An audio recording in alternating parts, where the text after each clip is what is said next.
I'll now draw on my 18 years of experience of a service that does just that, and which I was hinting at heavily in the last session. It was described to me last month as the honeypot in terms of attracting hard-to-reach families to the Mangere East Family Service Centre for other services. Some of you may know it. HIPPY, Home Interaction Program for Parents and Youngsters.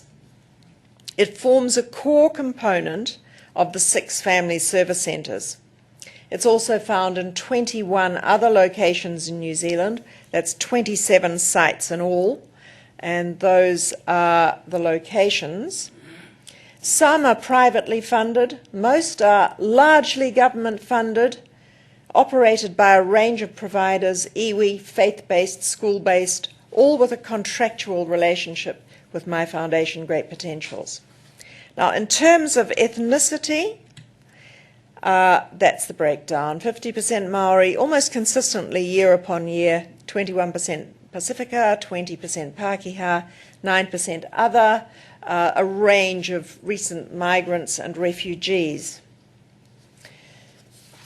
Evidence abounds on HIPPY's effectiveness and acceptability for the hard to reach, and I suggest that if you want more information, you look at our website, www.greatpotentials.org.nz, and you can look at studies such as Charles Waldegrave and Kasia Waldegrave's study, Healthy Families, Young Minds and Developing Brains, Enabling All Children to Reach Their Potential, Families Commission 2009.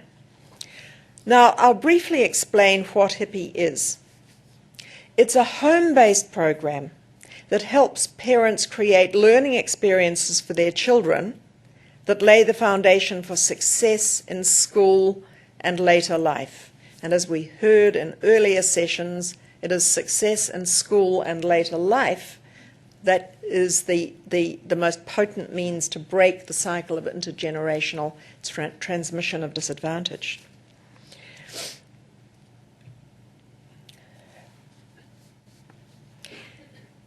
The program was designed specifically for those parents who don't see themselves as what they are, their children's first and most important teachers.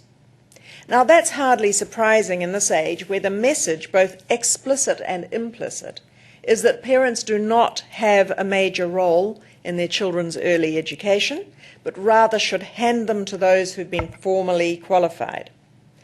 Now, how much more unworthy and incapable do parents feel who have themselves failed in education? HIPPY works with children and their parents for 2 years between the children's ages of 3.5 and 6, in their last year before school and into their first school year.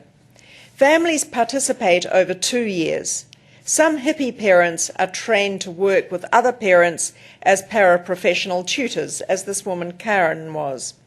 HIPPY parents work with their own children on structured, enjoyable materials for 15 to 20 minutes a day, 5 days a week, 30 weeks of the year, for 2 years. It's very, very substantial. Parents and children graduate after completing 60 modules of activities.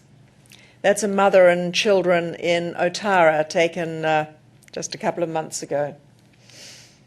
And this is a family group from Papakura, graduation end of 2009. Just look at the parents' expressions and see if it's been an enjoyable experience or not. The little boy with the mortarboard and holding the certificate is the HIPPY child. His rather older brother is sitting looking at the boy's bound volume of all the activities that that boy has done over the 2 years. And that's the group of Papakura graduates, 2009. In each site, the coordinator is the professional person who recruits families, trains and supervises the home tutors, and guides all the participants. Parents are encouraged to enrol their children in centre-based early childhood education to complement what they do in hippie. Note, I don't put it the other way around. I don't say that hippie complements the centre-based. Vice versa. The parents are the essential ingredient. Hippie's mission is to engage with the hard-to-reach.